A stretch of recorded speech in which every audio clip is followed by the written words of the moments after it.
पुराने जमाने की बात है। एक छोटे से गांव में आमिर और उसका पिता रहते थे। गांव पहाड़ों के बीच बसा हुआ था और सुबह के समय जब धूप की पहली किरण पत्तों को छूती तो सब कुछ सुनहरी हो जाता।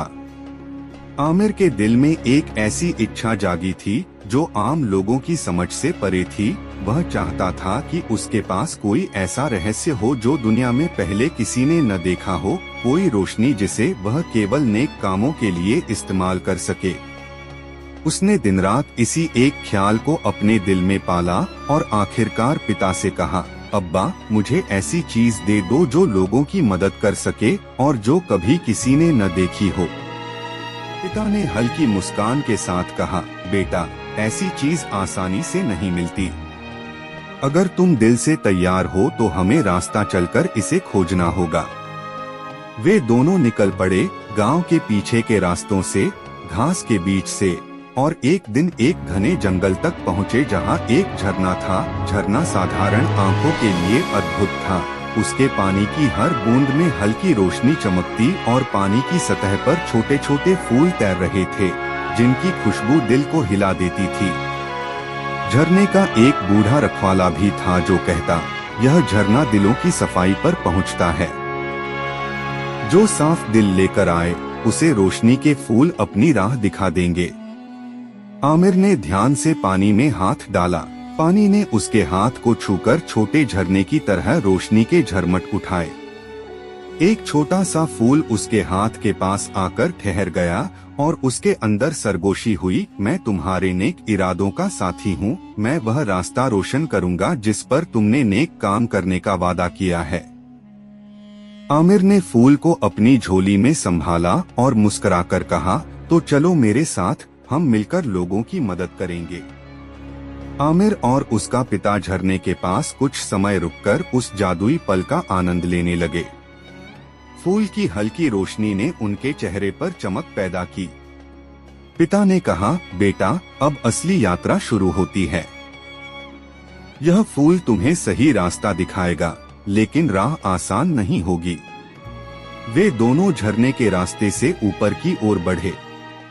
धीरे धीरे घना जंगल शुरू हुआ जहां सूरज की किरणें मुश्किल से धरती तक पहुंच रही थीं। पत्तों पर ओस की बूंदें चमक रही थीं और हर कदम पर हवा में हल्की फुसफुसाहट थी, जैसे जंगल खुद उनसे बातें कर रहा हो।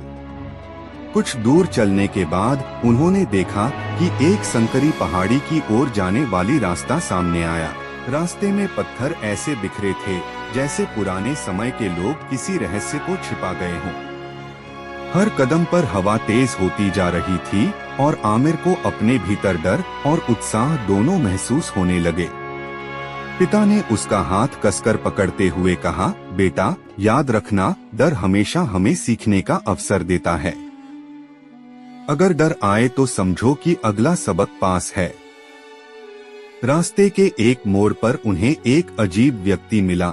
उसकी आंखों में गहरी थकान और अनुभव झलक रहा था। उसने कहा, इस राह में तुम्हें 3 परीक्षा देनी होंगी। पहला, झरने से ली हुई रोशनी को एक अंधेरी गुफा में रखना होगा और लौटकर सच्चाई दिखानी होगी। दूसरा, अपनी सबसे प्यारी चीज को अस्थायी रूप से छोड़कर गुजरना होगा।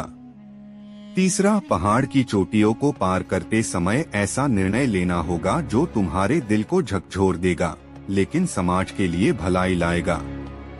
आमिर ने अपनी झोली में फूल की रोशनी को महसूस किया और मन ही मन कहा, हम तैयार हैं। पिता ने मुस्कुराते हुए सिर हिलाया और दोनों आगे बढ़ गए। जैसे ही वे गुफा के मुहाने पर पहुंचे, ठंडी हवा ने उन्हें अपनी चपेट में ले लिया। अंधेरे में कदम रखते ही आमिर ने देखा कि गुफा के अंदर सब कुछ रहस्यमय और गहन था। उसने फूल को धीरे से गुफा के अंदर रखा। जैसे ही फूल ने जमीन को छुआ, गुफा के अंधेरों में नरम रोशनी फैल गई और दीवारों पर प्राचीन चित्र उभर आए। चित्रों में लोग इकट्ठा होकर परीक्षा देते, दिल की सफाई से फल पाते और रोशनी की शक्ति का सम्मान करते दिख रहे थे। आमिर ने गहरी सांस ली और बाहर निकलते समय उसकी आंखों में नई समझ झलक रही थी। उसने पिता से कहा, मैंने वहां अपने दिल की चमक देखी। शक्ति का इस्तेमाल हमेशा लोगों की भलाई के लिए होना चाहिए। फा से बाहर निकलते ही आमिर और उसके पिता ने देखा कि रास्ता अब और भी चुनौतीपूर्ण हो गया था। पहाड़ की चोटी की ओर जाने वाला रास्ता संकरा और खतरनाक था। पत्थर ऐसे बिखरे हुए थे कि एक गलत कदम मृत्यु को आमंत्रित कर सकता था। हवा तेज थी और ठंड बढ़ रही थी। आमिर के दिल में डर और उत्साह दोनों थे। रास्ते के बीच एक आईने जैसी बड़ी चट्टान आई जो उनके सामने खड़ी थी। उस आईने में आमिर ने अपने अंदर की लालच और सबसे बड़ी इच्छाएं देखी। उसने देखा कि अगर वह अपनी सुविधा और स्वार्थ के पीछे चले तो उसे गांव में बड़ा घर, सोना और सम्मान मिल सकता था। दिल ने जोर से खींचा, लेकिन उसे झरने के फूल ने जो वचन दिया था वह याद आया। आमिर ने खुद से कहा, यह सब अस्थायी है। असली सम्मान वह है जिसमें सबकी भलाई हो। उसने अपनी इच्छा को पीछे छोड़ दिया और आईने के सामने खड़े होते हुए खुद को साफ सुथरा और नेक इरादों वाला पाया। आईने की चमक धीमी हो गई और रास्ता खुल गया। चोटी पर पहुंचते ही सामने दृश्य बदल गया। नीचे हरियाली, घाटियां और दूर तक फैली वादियां दिख रही थीं। लेकिन अंतिम परीक्षा अभी बाकी थी। चोटी के पास एक बड़ा लाल पत्थर रखा था और उसके पास एक बुजुर्ग व्यक्ति बैठा था। उसकी आंखों में गंभीरता और करुणा दोनों झलक रही थी। उसने आमिर से पूछा, अगर मैं तुमसे पूछूं कि तुम अपनी शक्ति किसके लिए इस्तेमाल करोगे तो तुम क्या कहोगे? आमिर ने झट से उत्तर दिया, मैं इसे जरूरतमंदों के लिए, उत्पीड़ितों के लिए और उनके लिए इस्तेमाल करूंगा जो खुद अपनी आवाज नहीं निकाल सकते। बुजुर्ग ने मुस्कुराते हुए कहा, अच्छा उत्तर है, लेकिन वास्तविक परीक्षा तब आएगी जब कोई तुम्हारे करीब आएगा और तुमसे उसका अधिकार चुनौती देने को कहे। कुछ ही समय बाद वे एक घाटी में पहुंचे जहां लोग एक अत्याचारी जमींदार के अत्याचार से परेशान थे। जमींदार ने किसानों की जमीन छीनी और उन्हें डराया धमकाया। आमिर ने रोशनी के फूल से हल्की सी चमक निकालकर कहा, तुम्हारे पास जो शक्ति है वह लोगों का अधिकार छीन सकती है या उनकी सेवा कर सकती है।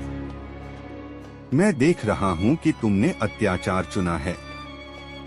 आज मैं तुमसे कहता हूं कि अधिकार लौटा दो या सबके दिल को सच दिखा दूं।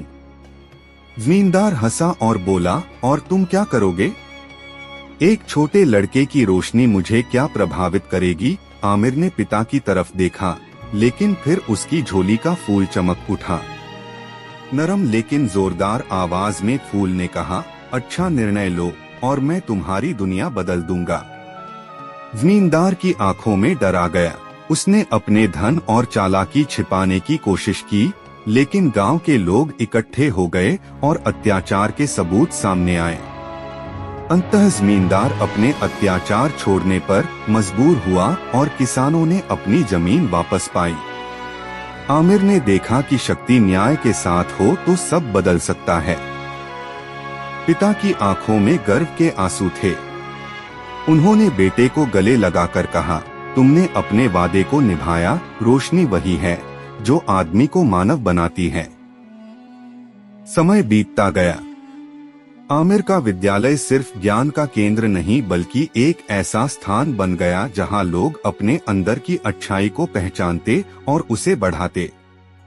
बच्चों ने वहां न केवल पढ़ाई की बल्कि सच्चाई, करुणा और सेवा के महत्व को भी सीखा।